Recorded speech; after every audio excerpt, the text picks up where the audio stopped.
Apple and Technology Expectations and Desires for 2022, Part 4.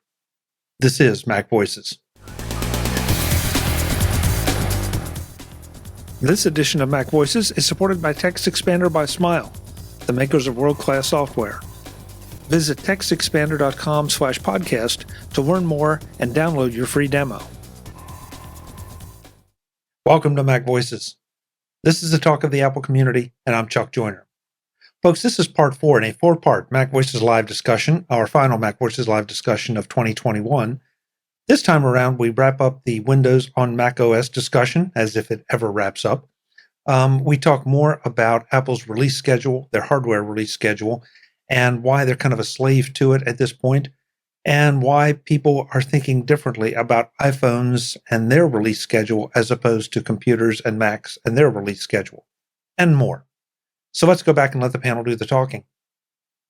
So I want to go back there to Jim's point because I think it's a good one. It's one I'm glad he brought up, so I didn't have to. Mm-hmm. And that is this idea that there are companies out there that are they're running old, antiquated hardware, and if it breaks software down, yes, software too, definitely, David.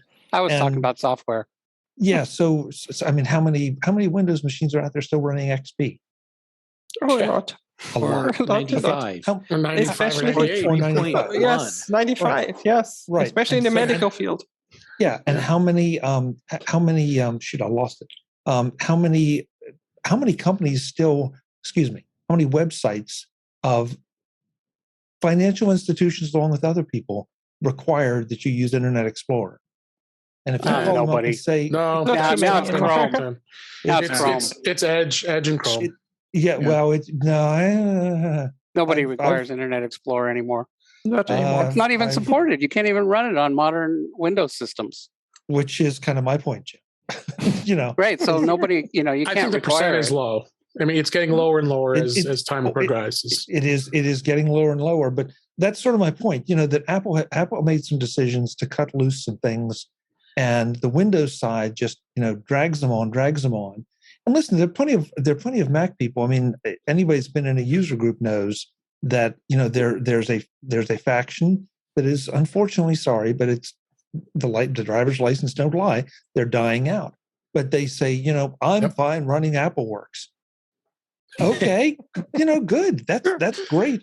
But good don't come to me if it if suddenly good luck converting them. Yeah, you can't access your data anymore. Or you have to pay $5,000 for a machine that is super out of date just to be able to open those files.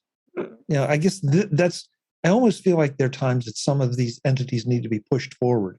And Apple's done a good job of doing that in slow steps. And if you want to live in the past, you can live in the past. But sure, man, that's a dangerous game. That's a real dangerous game. Frank, I want to get you in because I want to hit you and Jim both because we're starting to run out. We're running out of time. You're going to hit us. Expectations or maybe desires? You'll learn your lesson, Mister. Okay. I'm expecting is I'm seeing a lot on YouTube lately where people have been coming up with this idea, and I think it's kind of smart. It goes back to sort of what Jobs was doing when he first came back to Apple and simplifying things. Is instead of expecting every year a fresh new chip for your laptop, it could go 1.5 years. Actually, myself, I don't think there's any that it shouldn't go 2 years. Because actually, if you think about it, when we were using Intel, they were always late on every stinking product, yet Mac survived. And everybody's going on now about how strong M1 is, and everybody's buying stuff. The mantra seems to be now to buy stuff to future-proof so that you can use that same computer for like 8 or 9 years. And so that's sort of what I'm expecting. I would like to see them go back because I always remember that when Jobs came back, and God, there was 20 some odd Mac machines. There was Quadras and Centras and all that stuff. And he said, no, you just break them into 4 things. Yeah, there was consumer and then professional, and you break it down to, portable or desktop. Too much. And I think they should take that over to, I could see with the M1 doing that with the laptop. I really hope they get away from this stupid thing of these little incremental, like, we're going to have the M1X this year. Yeah. What's it going to do for me? Frank, let me introduce you to the computer industry. That's right. So pleased to meet you. That was great. I know, but it just drives me so. Okay, Frank, I think what you're going to see over the next couple of years from Apple is fast and furious incremental processors, all these new little things coming out, because Apple's in that transition where they're getting everything off of Intel, and right. once they've done that, then we might see some of that digital dust settle a little bit, but Apple is hell-bent on leaving Intel behind, and that means that we're going to get these incremental chips along the way that get us to the point where every Apple product is running just on Apple Silicon. And no, I agree with that, but I wish they would spend more time on. Well, it's like all the stuff we were just talking about. Siri, tweak the software. Jobs' mantra always was, it's for the rest of us. You really shouldn't have to figure it out. Now, granted, the generations that have now come after us are a lot more sophisticated in computers because they were raised with them. It's like I remember when I was a kid and TVs first came out. You had to show your folks how to operate a TV, you know? If they would just, I don't know. I think they've got the hardware so far advanced at this point that they could sort of kick back on that and like, let's finally refine and get the software just right. Yeah, but those are completely different skills. Yeah, those are separate things, and there were a heck of a lot of people that were like very anxiously awaiting the MacBook Pro updates that just came out. Mm-hmm. They weren't for you. Yeah, I know. I'm thinking it's like a giant whole thing just as a regular consumer. I'm with you on one point, and that is that not every small incremental update hardware update needs to be released. And I think that the problem Apple has, and that goes for the software side as well, is they're kind of trying to balance between the marketing side and the marketing push and talking about something new and something big happened and showing progress to us as consumers, but also to investors, versus releasing something when it's ready. And that's always a balance. I mean, that's why they have their yearly releases, even though the yearly releases aren't really releases, because they're finally, and I'm very happy about that, releasing things incrementally when they're ready. That's why we have 15.2 and 3 and 4 and so on, where there are new features. But it's a balance. And actually, Frank, you got your wish, because the computers that were just released a couple of months ago did not have new processors. Yeah. They're using the same core. The single core performance is almost identical to the machines from a year ago. 100% identical. I think it's a little different because there's more caching, and there's something. I've seen some things that it's like maybe 5% faster or something, but very close. Yeah. Not a huge thing. It's still an M1. It's just got more cores and more, but it's not. It's the same, 5mm, I think, technology. They haven't done a nanometer. Nanometer, yeah. Nanometer, not millimeter. Yeah. Whatever. 5. You're thinking it's got a 5 in it. So they didn't come out with a new processor, and it's been it looks like it's going to be 2 years.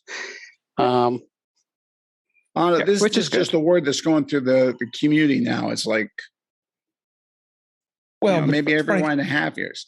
Yeah, but I'll tell you, there are two things I don't think you're taking into consideration. One is you use the word consumer. The consumer of years back were people like us. The consumer of today is everybody. Everybody's in. But the other thing, and our friend Brian Chaffin from the Mac Observer will beat this drum constantly, is that he doesn't want to pay 2021-22 prices for 2019 technology. So he either wants to, according to him, he either wants to see the prices drop or he wants new hardware from Apple. And I think that's the way a lot of people feel about it, that, gee, this machine was 2019. Well, that's going to be 2 or 3 years old here pretty quick. And gee, don't you have something new? Don't you have something better? My argument would be is right now, I think the weird thing is there's got to be a whole new mindset. I mean, those of us, like for 30 or 40 years, we're used to the regular thing of how many sticks of RAM and all that kind of stuff. But now with this, everything integrated the way they're doing with the system on the chip, it's become a whole different thing. I have a friend that just went out and bought a 16-inch 64 core because he does a lot of Blender and 3D work. And I'm looking at that thing and I'm going, that thing is gorgeous. I would love to have it. But I know there's not a chance, even if I lived 100 years after I die, that I would have any use for it. I mean, that's why now I'm trying to figure out how to upgrade my system. What do I really need? Yeah, well, but you're right. What do you really need? I mean, look, you could go out and buy a Volkswagen Beetle from 1970 and it'll still get you there. It's just not going to get you there in the safety, comfort, and speed that you would equate with something that you buy, off the showroom floor today. So, you got to pick what you want. And, Apple is a business that has to address consumers and, I'm sorry, whoever said it, investors, which is a really great point. And it has to remain. Otherwise, it's going to go the way of some other computer companies that did not remain relevant. They didn't make the improvements needed. It's just that if Apple doesn't do it, someone else will. Yes. I mean, even if Apple does it, someone else probably will. But now, Frank, you mentioned that there's a different mindset for consumers today towards their computers. And I think you're right, but I think you picked the wrong device. The computer mindset for people today is this. Well, that's a computer. Right. I mean, this is a computer, and this is the computer that people think about, and they think about their purchases and upgrades from a smartphone mindset. And smartphones get new models every year. They may not buy the new model every year, but they expect to see a new model every year. And there's so many smartphones out there. But even there, we're reaching a point where the incremental steps are getting smaller and smaller. Sure. But Jeff, that's a really interesting point, but people don't think of the smartphone as a computer. They think of it as a smartphone. Which is a major mind shift in how people are looking at their technology. Yes, agreed. Jim, I apologize. We're right down to it. Anything that you want to add or any expectations or desires you have for 2022? Yes. Go. Okay, do it. Okay. I think I'm gonna limit myself to desires because you said you didn't want predictions, but isn't that what expectations are? Anyway, desires. So and I I'll say I probably don't expect any of these to happen, and some of them I really don't expect, and some of you will say I shouldn't desire them, but I'll start with a simple one that maybe everybody will agree with. I would desire that Apple would come out with a reasonably priced external monitors. Yes. That would be awesome. Cinema displays. Oh. So that's one, and I would desire that Apple would come out with a router.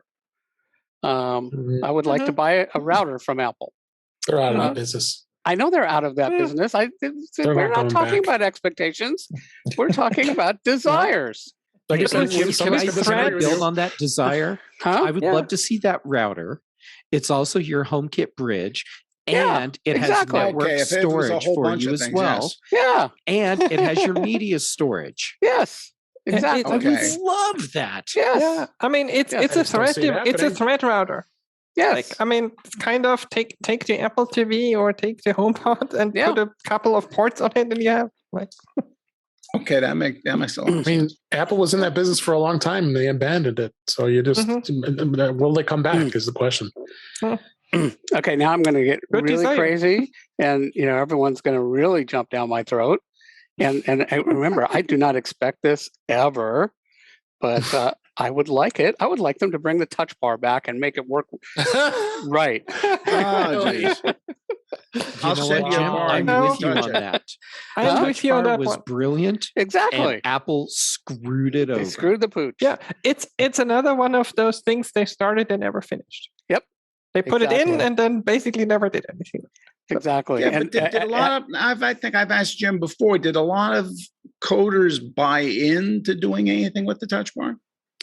no, and I never did because Apple never, they never finished it. Like Patrice said, and they didn't really, do much with it, and they didn't, they should have come out with an external keyboard that had it, So, but the biggest limitation was that you couldn't rely on it being there because most devices didn't have it.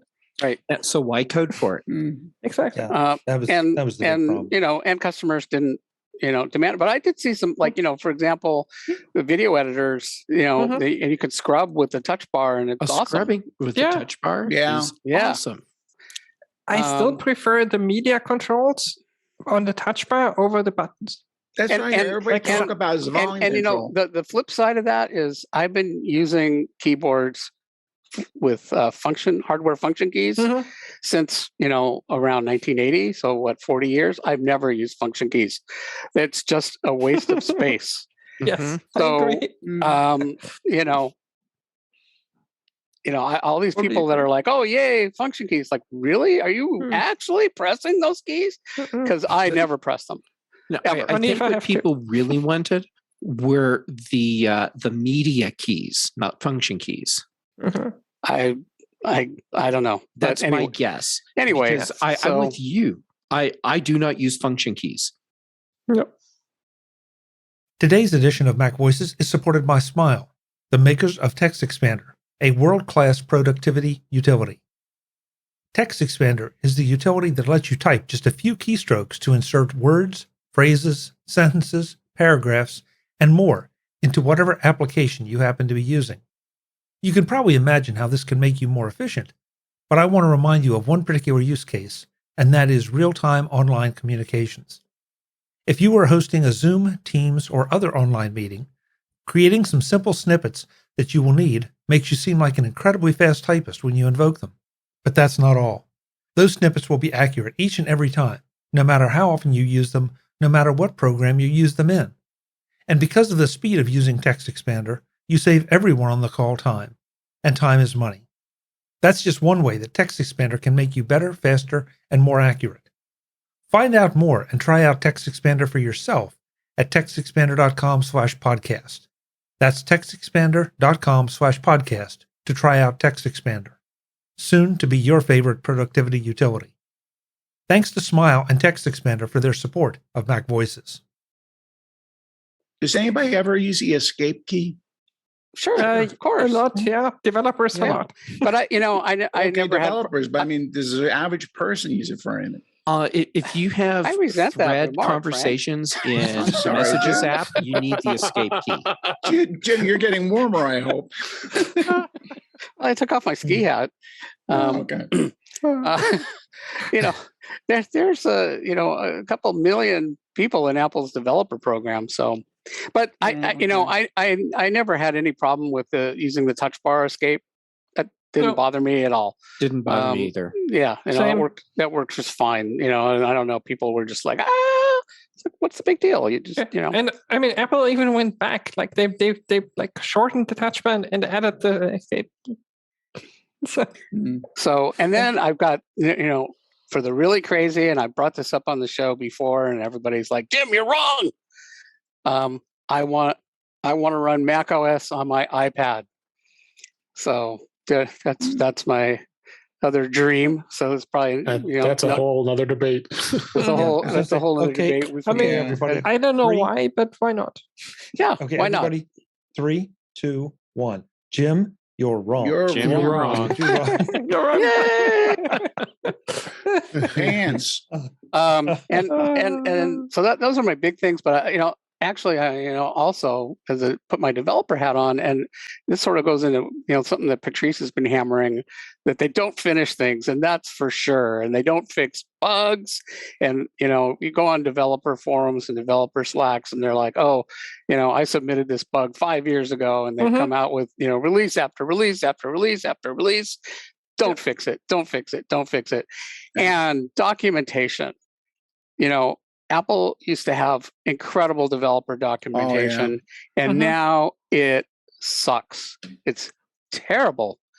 And a lot of stuff, all they have is WWDC videos, and now they've started taking those down. And you go back and look for a video from 5 years ago, and it's not available anymore. And that was the only thing that where some things were documented, but it's probably linked in 15 places as documentation for how something works. Well, that's another thing is that Apple, like about 10 years ago, they moved all the documentation, and so you go and do searches, and you get so many. Oh, that's bad link. You can't find that anymore. They made no effort to and these are people that are trying to make software, to improve the lives of Apple's customers and make the devices better. And Apple just they don't.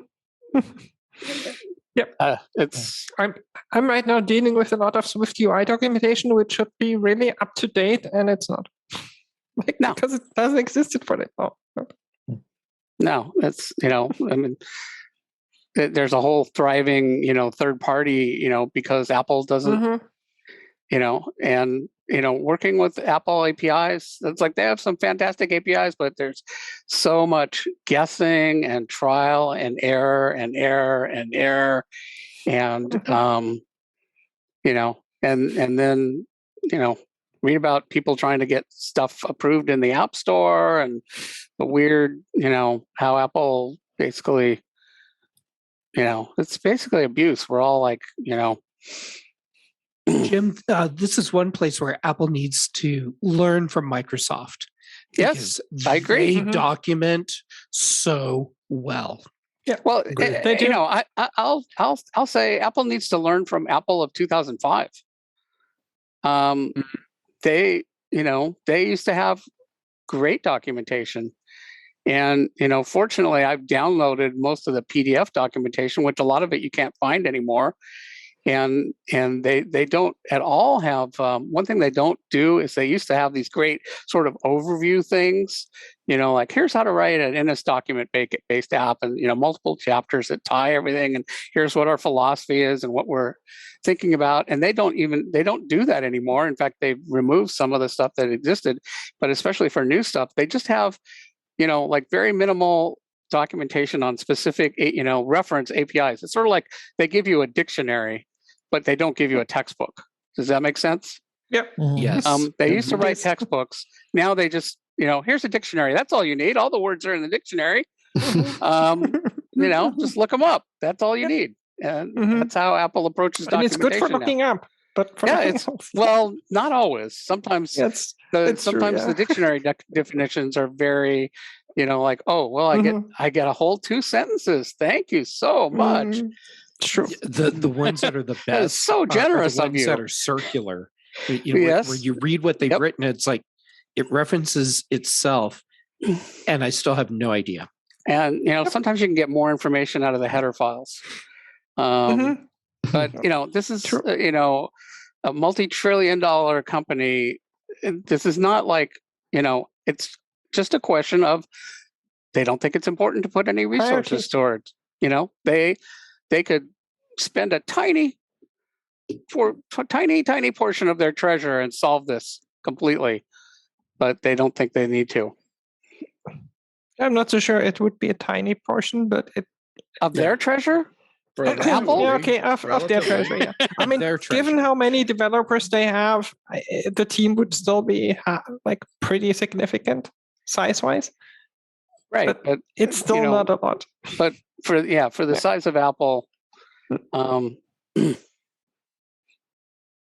As we are way over time, but I want to make sure we go around the table and let everyone know where they can find you and then they can argue with you over your expectations or desires or whatever.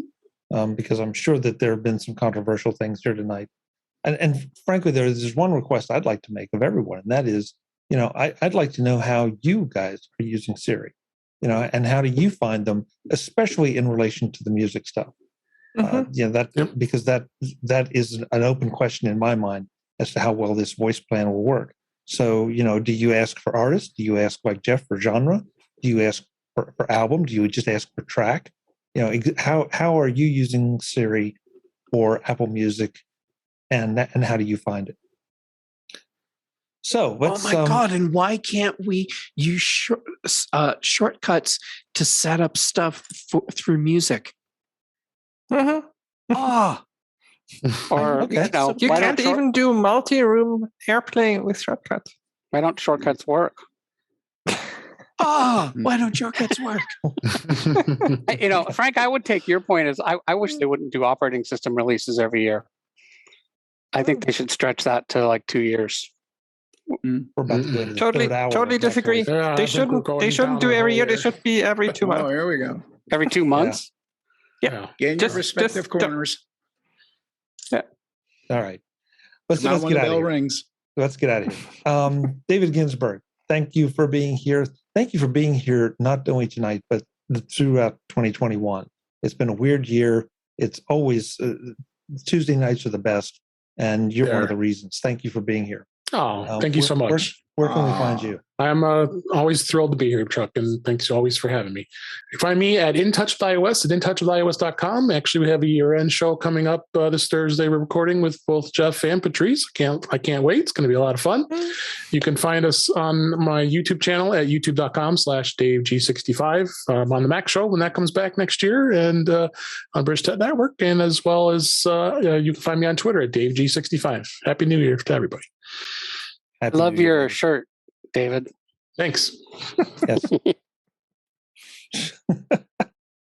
Said that so. Frank Petrie, it was great to have you back this year. We missed you when you were absent, but I'm glad you're back. I'm so glad I missed you guys too. Yeah. Really so where can folks find you? Usually any place that sells hoagies. But let's see, where else are we going? I do screencasts online, monthly magazine. I have my own site, ympnow.com.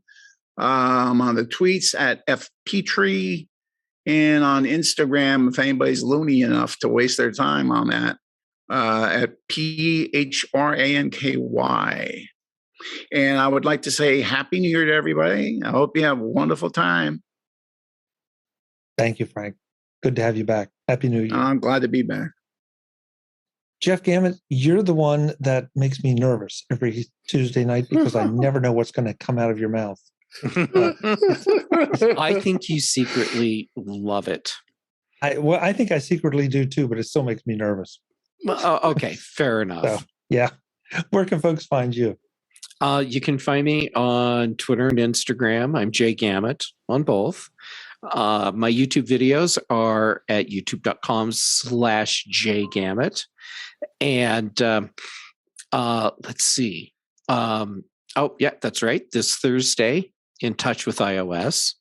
And after we get into the new year, then we'll be back to Thursdays for the big show and Fridays for the Mac show. And I get around. I'm easy to find. Just Google me. Perfect. Jeff, thanks so much. Thanks for everything. Happy New Year. It's a blast every single year. Patrice, it's been a pleasure to have you able to join us a few times for MacVoices Live. I know it means that you sacrifice a lot of sleep, but we always appreciate your insights into things. Where can folks find you? Late? I mean, I sacrifice sleep or not really, because I mean, as I said, like this week I've been up until like 4 or 5 a.m. every night. So I'm like, when I can, I'm up that late. So I'm just happy that you still have me, so that I can join when I can join. So I haven't scared you away. You can find me with Jeff and with Chuck and with David every Friday, at least next year again, on the on the British Tech Network on the Mac Show, also on Thursdays with Jeff on the Big Show, where we talk about everything not Apple related. Also sometimes very interesting to see what's happening outside of the walled garden. Everything I'm doing, like the social media links, if you want to buy me a coffee, blog posts, projects, you name it, all of that you can find on thepatrice.com. That's my website. And if you want to listen to something not tech related and you want to listen like maybe about food, I have a show called Foodie Flashback, where I interview people, whether they're foodies or not, about food-related stories and food-related memories. And when I say foodie or not, I've literally interviewed people that are not foodies. I've interviewed people who have never been on a podcast, like very first podcast ever. Everybody has a story, and I like to get to them. Excellent. Thank you, Patrice. Happy New Year. Happy New Year. Jim Ray, you put up with a lot of abuse from all of us because you're a resident developer, and so you bring perspectives that the rest of us don't have. And I can't tell you how much I appreciate it because it's part of the community that we all need to be just a little more aware of. So thank you for showing up on Tuesdays and sharing that expertise with us. Apparently, I don't make you nervous, so I'm not trying hard enough. Just go back and think of some of the comments Jeff has made versus the ones you've made. I know Jeff is. It's like you read my mind, Chuck. Jeff is like in another league. I just come to see what Jeff is going to say every week. Me too. Yeah, same pants. We all do. Where can we find you, Jim? Oh, well, let's see. My day job is provue.com, PROVUE.com. And I'm on Twitter, which is more just me, even though it's ProView Jim on Twitter, but it's really my thing. And then also for another 2 weeks, I'm still Panorama. My program is still on Winterfest. So that goes for another 2 weeks. So I think that's artisanalsoftware.com, I think. Yeah, I'll put it in the show notes. Yeah. Sure. Yeah. But thank you so much for everything. Happy New Year. Happy New Year. And yeah. Folks, I want to make sure I also thank all the other panels who have shown up here on Tuesday nights this year. Not everybody could be here tonight, of course, because some are just on holiday break, some are traveling, but all of them really have contributed to MacVoices Live, and I hope you've enjoyed and benefited from all their wisdom, because this has been sometimes the shows are informational, sometimes they're just glorified debates, and sometimes they're just a bunch of friends getting together and talking geek. And it's always a lot of fun. We're so glad you join us. Last but absolutely not least, I want to thank the chat room because they also have done a terrific job of keeping us on our toes and throwing in commentary. I apologize. I was not as diligent tonight as I could have been. I know Brad was keeping up a running commentary of things. Webb threw a few things in and they just got past me because the conversation moved on. So, but for all of you that show up out there in the chat room, we really, really appreciate you as well. One last reminder, next Tuesday we will be off because I and at least one other panelist will be attending a virtual CES event, but we'll be back the following Tuesday to talk about it. And with that, I wish everyone out there a healthy, happy, and safe New Year. We'll see you next time. This is MacVoices. I'm Chuck Joyner. Thanks for watching. Visit MacVoices.com for show notes and to connect with Chuck on social media. Get involved in our Facebook group or like our Facebook page, and get more out of your Apple tech with MacVoices Magazine, free on Flipboard and on the web. And if you find value in it all, consider supporting us through either our Patreon campaign at patreon.com/MacVoices or by making a one-time donation via the PayPal link on our front page and in the show notes of each episode. You will join these fine people who help bring you MacVoices.